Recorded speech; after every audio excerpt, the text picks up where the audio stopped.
The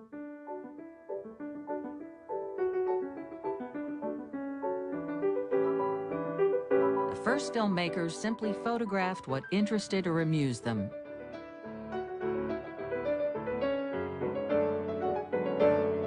They held a shot until they got bored, or the film ran out.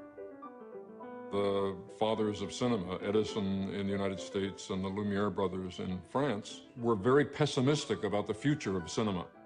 There was probably a worldwide interest in seeing these images move, but once you'd seen somebody playing a joke with a hose, why pay money to see something that you can see for real out in the street? In fact, Auguste Lumiere went as far as to say that cinema was an invention without a future. But Edwin Porter, one of Thomas Edison's employees, proved him wrong. Porter discovered that cutting separate shots together could create a story.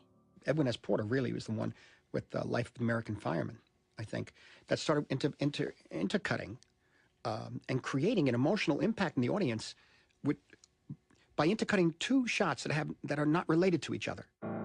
One scene is going on at one place, basically the firemen rushing to a fire with their horse-drawn wagons, and the other scene is the fire, miles away.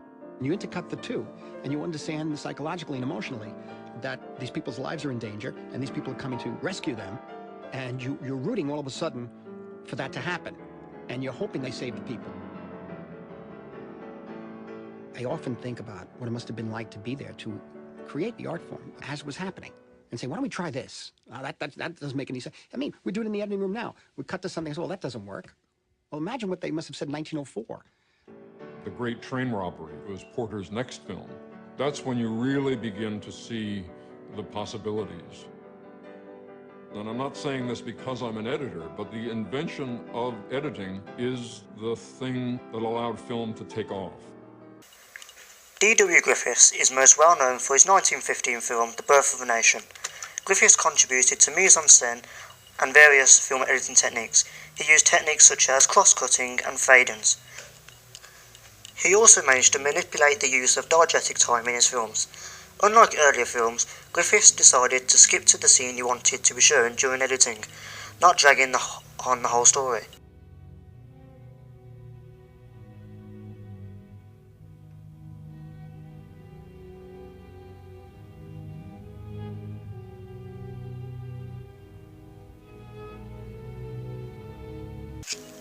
In 1925, Sergei Eisenstein released his Russian film, Battleship Potemkin.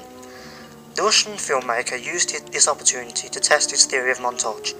He attempted to edit the film in such a way so that he could get the greatest emotional response out of the audience, so that they would feel sympathy for the rebellious sailors.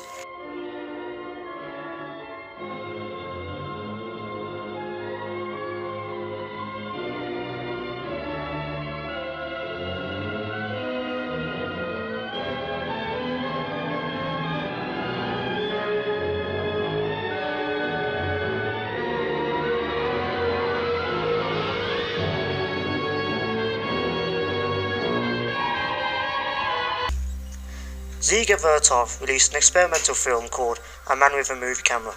It is a silent documentary film with no story or actors and uses the theory of montage, but completely different to Battleship Potemkin. This film is famous for the range of editing techniques that Vertov invents, such as double exposure, fast motion, slow motion, freeze frames, jump cuts, split screens, footage played backwards, and stop motion animations.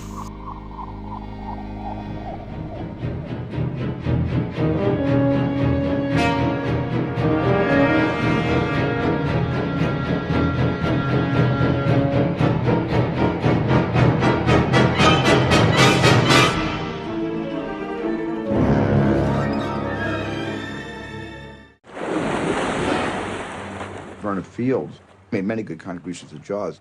We all refer to Verna Fields as Mother Cutter because she was very earthy and very maternal. She cut her films at her house, in her pool house in the San Fernando Valley, and it was a very Hamish kind of workplace. The shark didn't work as well or as often as it was supposed to work according to the screenplay. That's the spot. We had a contest where Verna would stop the moviola on a frame where she wanted to make the cut, and I would stop it where I wanted to make the cut. And if ever we stopped it on the same frame that had already been marked with a grease pencil X, we knew that was the right frame on certain things where we didn't agree. And all of our disagreements always happened with that darn shark. Verna was always in favor of making less to be more. And I was trying to squeeze that one more, because it took me days to get the one shot. So I'm going back to, I'm on a barge for 2 days trying to get the shark to look real. And the sad fact was the shark would only look real in 36 frames, not 38 frames. And that 2-frame difference was the difference between something really scary and something that looked like a great white floating turd. Continuity was introduced to make films and videos look smoother between shots and makes it flow and look better.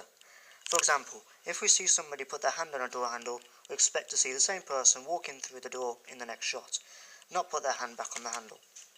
This would make the film or video look very bad and poorly edited. In today's world, it's easily recognisable, but 100 years ago it didn't really exist. Here is an example that I made.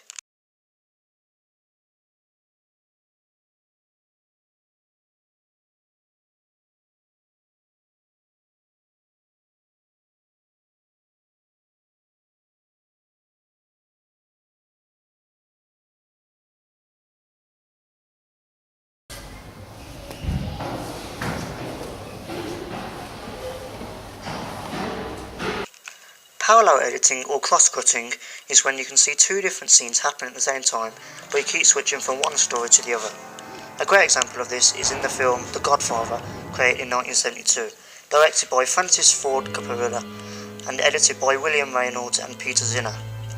At one point in the film we see one of the mobsters getting his baby baptised, but at the same time we also see the other mobsters murdering people around the city. Here is the clip.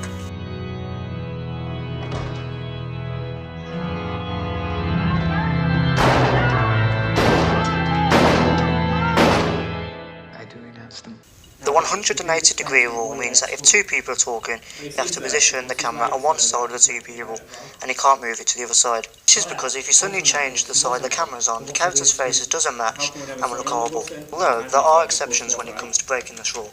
You're only allowed to break it if you show the camera changing sides, or show a cutaway before returning to the conversation.